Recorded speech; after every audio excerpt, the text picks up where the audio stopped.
Good morning दोस्तों, SGB defence services academy के digital online education platform पर मैं प्रोफेसर गणेश खड़से आप सभी का फिर से एक बार हार्दिक स्वागत करता हूं।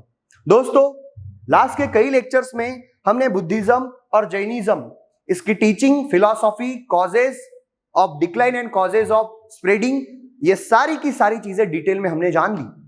आज का लेक्चर उसी पीरियड के पॉलिटी से जुड़ा हुआ है, राजकीय व्यवस्था से जुड़ा हुआ है, बुद्ध के पीरियड की और वर्तमान की पीरियड की।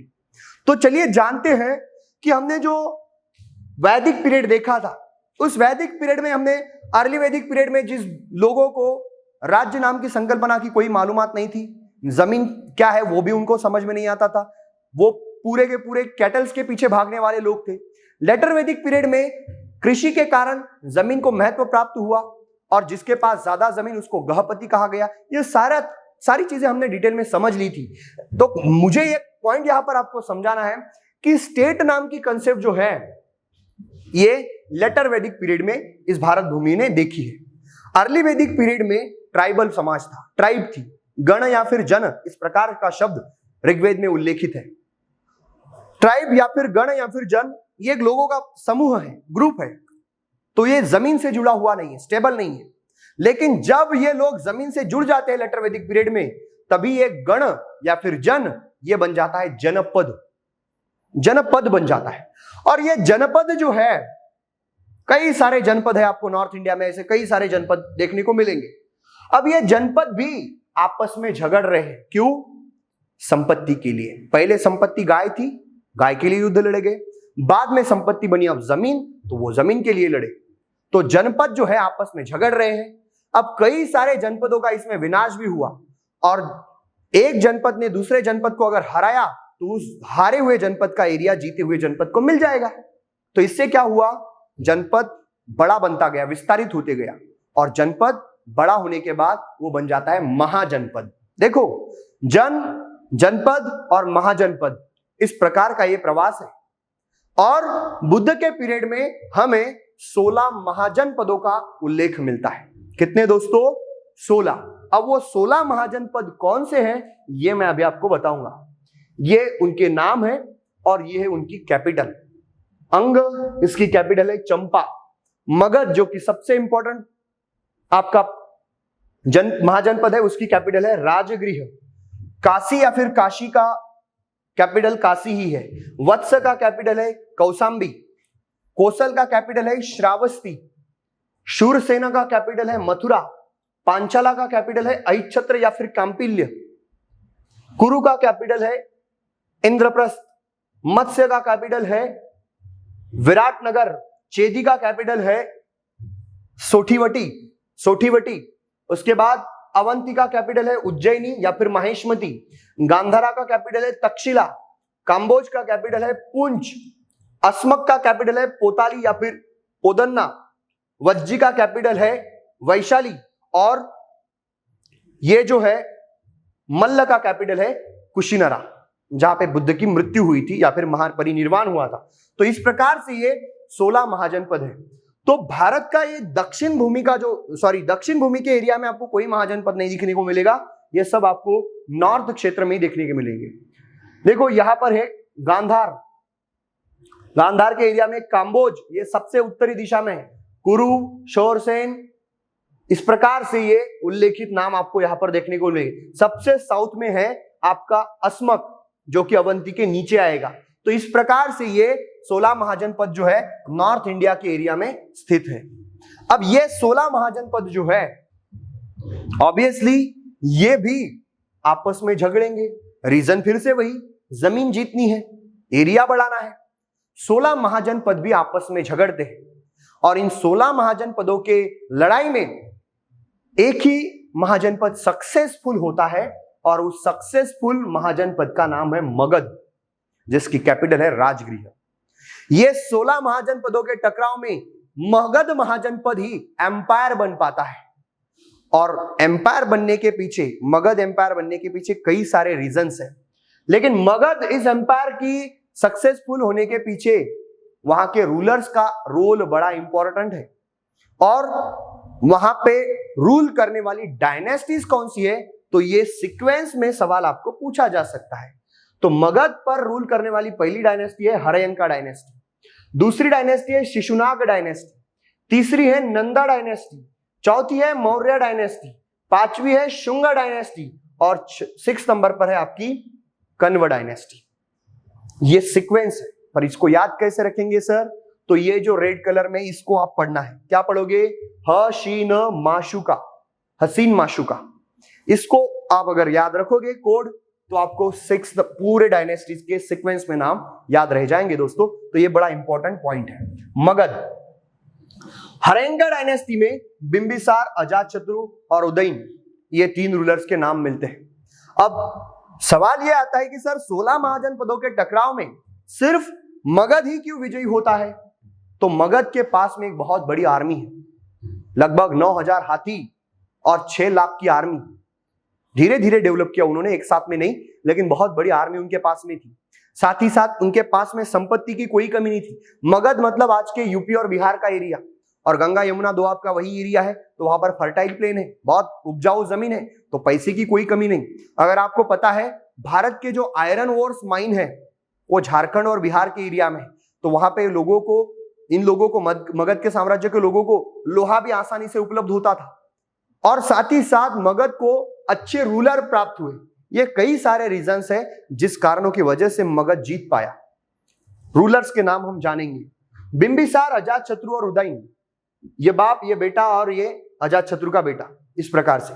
अब देखो इनकी पॉलिसी क्या थी, तो इन्होंने कई छोटे छोटे राज्यों को एलिमिनेट कर दिया, शक्तिशाली राजाओं के साथ में दोस्ती का हाथ बढ़ाया, और जिनको लगता है कि जिनके सामने अगर हम जाए तो हारने और जीतने की संभावना इक्वल है, उनके साथ में मैरिज रिलेशन बनवाए। देखो 3 पॉलिसी अपनाई।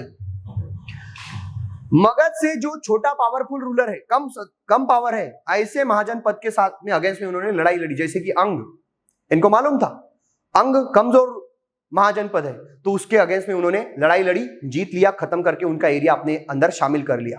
पहली टेक्निक। दूसरी टेक्निक, जो उनको मालूम था कि हमसे पावरफुल है, इनसे हम कभी जीत नहीं सकते, जैसे कि उज्जैन, तो उज्जैन के साथ में दोस्ती का हाथ बढ़ाया, बड़ा भाई करके, ठीक है, तो उनके साथ में दोस्ती का हाथ बढ़ाया।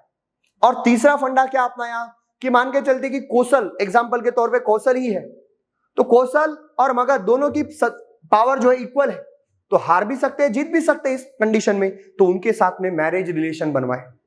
तो इस प्रकार की 3 पॉलिसी अपना के इन्होंने अपने मगध साम्राज्य को स्टेबिलिटी देने की कोशिश की। ये तीनों हर्यंका डायनेस्टी से बिलोंग करते हैं, ठीक है। उदयन, इसने कैपिटल जो है अपनी राजगृह में थी, मगध की पहली कैपिटल राजगृह थी, बाद में उदयन ने इस कैपिटल को पाटलिपुत्र यानी कि पटना में शिफ्ट किया था। ये पॉइंट यहां पर इंपॉर्टेंट है। दूसरी डायनेस्टी है शिशुनाग डायनेस्टी, और इस डायनेस्टी का एक रूलर है जिसका नाम है कालाशोक। बुद्धिस्ट काउंसिल की 2 नंबर की काउंसिल को पैट्रोनेज इसी कालाशोक ने दिया। तीसरी बड़ी इंपॉर्टेंट डायनेस्टी है, उस डायनेस्टी का नाम है नंदा डायनेस्टी। इस डायनेस्टी का फाउंडर है पद्मानंद। इस डायनेस्टी का दूसरा रूलर है महापद्मानंद। इसको क्षत्रांतक भी कहा जाता है, क्षत्रियों का अंत करने वाला, दैट मीन्स क्षत्रांतक, महापद्मानंद। और उसके बाद इस डायनेस्टी का तीसरा और आखिरी रूलर है धनानंद। धनानंद, इसी के पीरियड में भारत में अलेक्जेंडर का अटैक हुआ था, शायद अलेक्जेंडर का नाम आपने सुने होंगे। धनानंद उस समय मगध के सत्ता में रूल कर रहा था, और वो साल था 326 BCE, before common era, 326। Alexander ने भारत में अटैक करने के लिए पहले सिंध के एरिया पर अटैक किया। वहां पर एक तक्षशिला का रूलर था अंभी।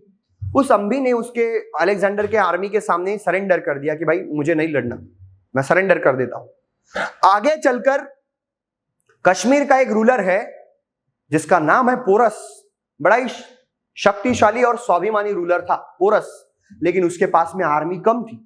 अलेक्जेंडर ने पोरस को चैलेंज किया, दोनों के बीच में लड़ाई भी हुई, लेकिन आर्मी की संख्या कम होने के कारण यहां इस बैटल में पोरस की हार हो जाती है। और ये बैटल जो है आपके हड़प से इस रिवर के तट पर होती है, और यही सवाल आपको पूछा गया है, ठीक है। इस लड़ाई को बैटल ऑफ हड़प से भी कहा गया है क्योंकि ये हड़प से रिवर के तट पर यह लड़ाई हुई थी। पोरस को जिंदा पकड़ा गया अलेक्जेंडर के सैनिकों के द्वारा और फिर अलेक्जेंडर पूछता है पोरस को कि भाई तुम्हारे साथ क्या करना चाहिए, मार दिया जाए या छोड़ दिया जाए। पोरस बड़े स्वाभिमान के साथ उत्तर देता है, कहता है वही बर्ताव करो जो एक राजा दूसरे राजा के साथ में करता है। और ये बड़ा उसका जो आंसर था, पोरस का स्वाभिमानी वाला आंसर जो था, अलेक्जेंडर को बड़ा अच्छा लगा। अलेक्जेंडर ने उसको उसका राज्य, उसके पूरे संपत्ति और उन्हीं अधिकारों के साथ लौटा दिया। और कहते हैं हेडप्सिस रिवर के तट पर यह लड़ाई होने के बाद में यहीं से अलेक्जेंडर अपनी मातृभूमि की तरफ रिटर्न जाने के लिए लौट गया। इसने हेडप्सिस रिवर को क्रॉस नहीं किया। सवाल लास्ट ईयर यही आया था कि अलेक्जेंडर ने भारत की कौन सी रिवर को क्रॉस नहीं किया था, आंसर था हेडप्सिस। तो दोस्तों अलेक्जेंडर वापस चला गया। यह भी सवाल आया है कि अलेक्जेंडर जब भारत पर अटैक करने वाला था या फिर किया था तब भारत में मगध के सत्ता पर कौन बैठा था? तो आंसर क्या रहेगा हमारा? धनानंद। व्यक्तिशः देखा जाए तो धनानंद कोई अच्छा रूलर नहीं है, लोग इसको पसंद नहीं करते क्योंकि इसकी पॉलिसी बड़ी खतरनाक थी। सामान्य लोगों को तकलीफ देता है, विद्वान लोगों का अपमान करता है और इसी प्रकार का एक अपमान उसने चाणक्य का किया था। जी हाँ, वही चाणक्य, कौटिल्य या फिर विष्णुगुप्त। चाणक्य, विष्णुगुप्त या फिर कौटिल्य, तीनों नाम एक ही व्यक्ति के हैं। नाम तो सुना ही होगा आपने इसका। तो इस चाणक्य का भी उसने अपमान कर दिया धनानंद ने, वो भी भरे दरबार में। और धनानंद को चाणक्य ने चैलेंज कर दिया कि बेटा तुम्हारी सल्तनत एक दिन मैं पूरी तरीके से खत्म करके ही रहूंगा। और उसने अपना चैलेंज पूरा भी किया। देखेंगे वो कैसे।